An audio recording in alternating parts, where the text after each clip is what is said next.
This is a massive old broadcast camera. This is a regular DSLR, and this is my tiny modified action camera. Today, my goal is to get the giant zoom lens off the broadcast camera and fit onto the tiny camera.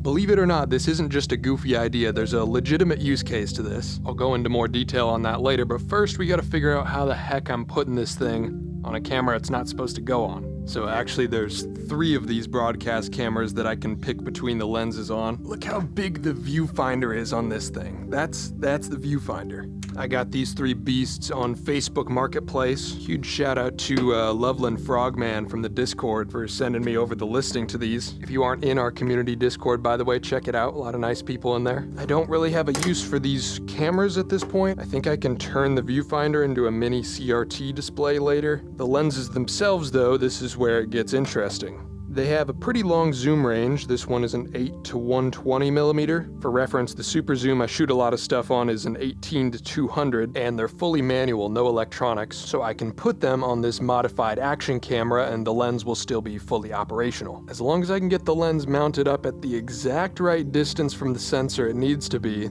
this should work flawlessly.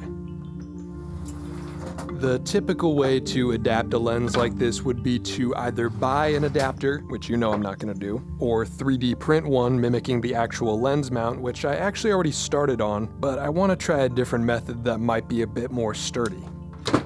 So instead we're going with good old-fashioned wood. Luckily for me, these lenses are intended to be rigged out with accessories. They actually have these little body mounts that go to a standardized M4 screw, so I can just use a couple of these and shape up a piece of wood that will allow me to mount this the correct distance away from the camera sensor. And then I'll just make a simple tube shroud here that'll cover this area so there's no light leaks. That is the concept. Let's get to work. To get things started, I put some paint on the head of my mounting screws and lined up the wood block. This is just a simple way to mark where I need to drill holes. Then I roughly marked the curvature of the lens on the side of the wood so I can cut a channel for it. Realistically, I'm overcomplicating things here, but I just thought it would look cool.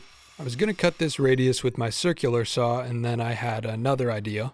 Wait a minute. I noticed the radius I was trying to cut was very similar to the end of my belt sander, so I just finished the curve that way. Even though I know this is a slightly dangerous way to use the sander, it's better than what I was doing with the circular saw. After those 2 blatant misuses of power tools, I decided to go back to hand tools for a bit. I needed to cut a little channel for clearance of a different bolt on the lens. I don't really use chisels much, and I haven't sharpened these yet, so it was a bit rough, but it's definitely a safer and more peaceful process. I should use these more. Anyway, then I proceeded to do another stupid cut with a circular saw. I think now's a good time to say that I had a lot of questionable choices during this build, including pushing with a pull saw right here. Not the straightest cut in the world, but it'll do. There were a lot of really tight clearances here, including the zoom ring getting stuck on the wood block.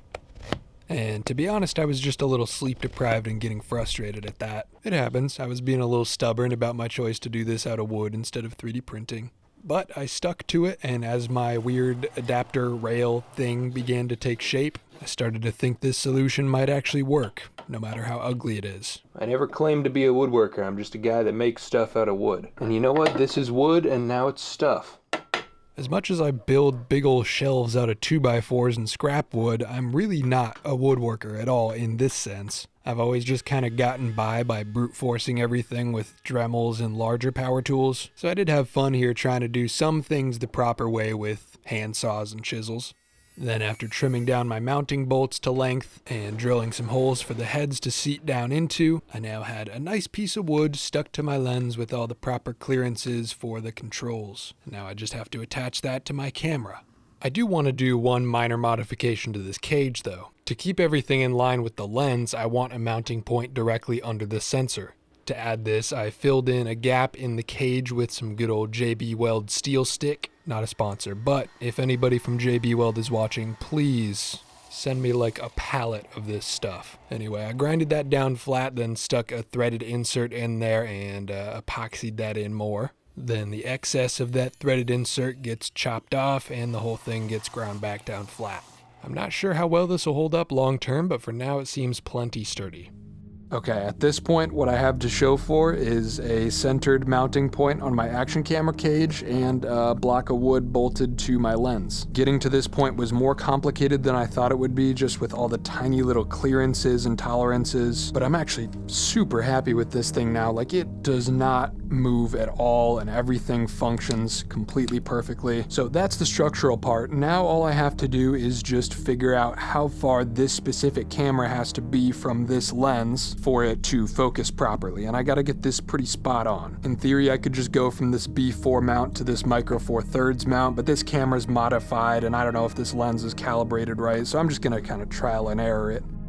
Okay, so I'm just gonna put the camera at a starting point around where I think it should be. Also, I wood glued a little piece of plywood here just to make sure this surface for mounting was perfectly flat, and I was just tired of sanding, honestly. So I'll put the camera right there, and then for our calibration testing, I'm literally just gonna clamp it right there. And we'll make a bunch of fine adjustments until the focus is perfect, drill our hole, and set it there. And then final part is just covering this gap here so that no light leaks in. This should be pretty simple, in theory, hopefully. I'm gonna set this camera down here. I will be targeting this red gumball machine, and I actually wanna measure how far it is from the machine to the lens. No way, that's almost perfect. By pure chance, we're actually already at 7 feet, which is what I was gonna adjust it to. I want the object I'm aiming for to be a distance that's marked on my lens, and we have 7 feet right here, so I'm just gonna set it at 7. And now we'll see where we're at. Cover the light gap to no one's surprise. Not even close. Let me take off my clamp for a second and move it till I can see something. There it is.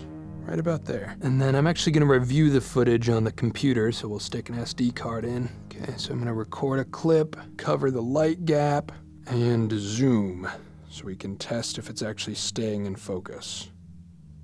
That's the base of the gumball machine there. And then we zoom out.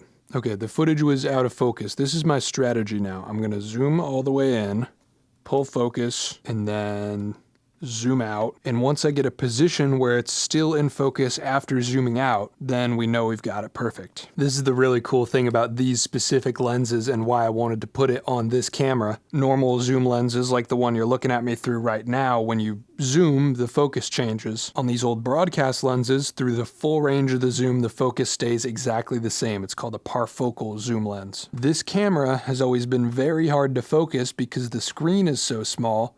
So if I can get this working correctly, I can just zoom all the way in, pull focus, then zoom all the way back out, and I know I'm good, even though I can't see it. A lot of cameras actually have this feature built in digitally where you can crop in, pull your focus properly, and then crop back out. And after getting everything adjusted correctly, we have that achieved optically. That might be our spec. Oh, I'm excited about this. So now I can take this from a janky clamp to a hard mount that actually sets it at the right spot. So I cut a little shim with some scrap wood and slid that in as a stopper for the camera's calibrated position. Once I had that all glued up, I lined up my spot for the mounting hole, and with that, my tiny camera and the big broadcast lens are finally joined together. Okay, this thing is basically done now. All I have to do is make it a bit prettier and cover up this gap between the sensor and the lens. And I actually have a pretty funny idea for how to do that. I could just 3D print it again, but there's a better way, potentially. Actually, I shouldn't say better, just faster. PVC pipe. All we need is a little tube right here, and on my printer that would take maybe an hour or two to do, but this pipe is also extremely cheap and should get the job done very fast. Let's call it 30 millimeters. I really should stop using the circular saw for everything, but it's just too easy. I also desperately need a place for this belt sander that's not my floor, but we'll get to that later this month. I actually bought a PVC pipe slightly too small for where it needs to go. I want it to sheath over this. And that's because I've heard it's fairly easy to form PVC with a heat gun, so I'm gonna try that. I don't want to point this at the lens, obviously. That'll screw things up. I don't know how hot I need to get it, but we'll figure it out. Ooh, it's like a rubber band now, man. Look at that. All right, let's go. Ow, it's hot. I'm just gonna leave it there to cool. Not gonna lie, it's actually a little bit stuck. I think it shrinks back towards its original shape while it cools. Alright, it's off. You know what I'm thinking about during all this? I was just watching a camera YouTube video and all the comments were complaining, oh, it's dangerous to switch lenses while the camera's still on. And I'm out here doing stuff like this and y'all just say, hell yeah, I truly have the best viewers. Ow, ow, ow. Look at that. That's a fun looking little camera. After some fine adjustments on the Dremel, everything went together smoothly. Now, this is glossy white plastic, so I sprayed it down with some matte black to make sure there's no reflections on the inside. I'm not going to worry about the outside, because I kind of like it when stuff shows how it was made. This way you can see it was PVC. And while I wait for that to dry, I'm going to give the wood piece a bit of a stain. Just some Danish oil. Oh, that was a lot of Danish oil. Applied with a kitchen towel, because I don't give a damn. Applying wood stain feels like color grading video. It's like I've been working on this thing for so long with it ugly, and now it looks a bit cooler. That ought to do. And then we just work all the leftover stain back into the desk, as is tradition. Okay, let's do final assembly. I'm too impatient to wait for all this stuff to dry, and I don't really care. Somehow, this project was both easier and harder than I expected it to be. There was so many little features that I just didn't factor in, the last of which being the tripod plate that I forgot to add until the very end. Don't mind me just drilling into a fully assembled camera while it's on. But I did it. This goofy idea of a rig worked out in the end, and now all that's left is to go and shoot something. I took it out around golden hour to a skate trip with some friends, and I was actually shocked how much fun this setup was. I didn't even get that many good shots because I was just having a blast crash zooming on everything, but even so, I gotta say I'm surprised at how sharp this lens can be in certain scenarios. Towards the long end, it actually looks very good. It's super soft at the wide end, but that's pretty much what I expected, given that the cameras this is supposed to go on shoot a very low resolution 480i. It's a great pairing with my modified action camera though, because these lenses only cover a very small sensor.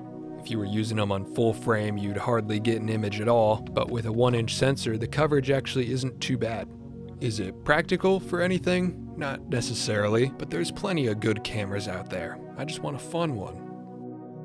None of this footage is color graded. There's still an infrared light leak issue that makes everything pink. I'm on auto white balance, auto ISO, because the UI on this camera is so bad I can't reliably change my settings. But this is the most fun rig I've shot on in a minute. When you're making something just for fun, whether it's videography or any other medium, there's something to be said for not always using the best tools, challenging yourself to do something in a harder than necessary way just so you can say that you did. There's kind of a parallel here with the skate spot in these clips. Now, I don't skate, but even I know this is not an easy location to wall ride. There's a ton of overgrown plants to get over, cracks in the concrete everywhere, full of grass, but there's still a draw to make it work and do it anyway. That's kind of how I feel about my weird camera modifications. If all I cared about was just good footage, there certainly wouldn't be any circular saws, heat guns, and PVC pipe in the equation. But in my world there is, and that's exactly how I want it. A fun camera to shoot on, and a fun time making it. Thank you for your time.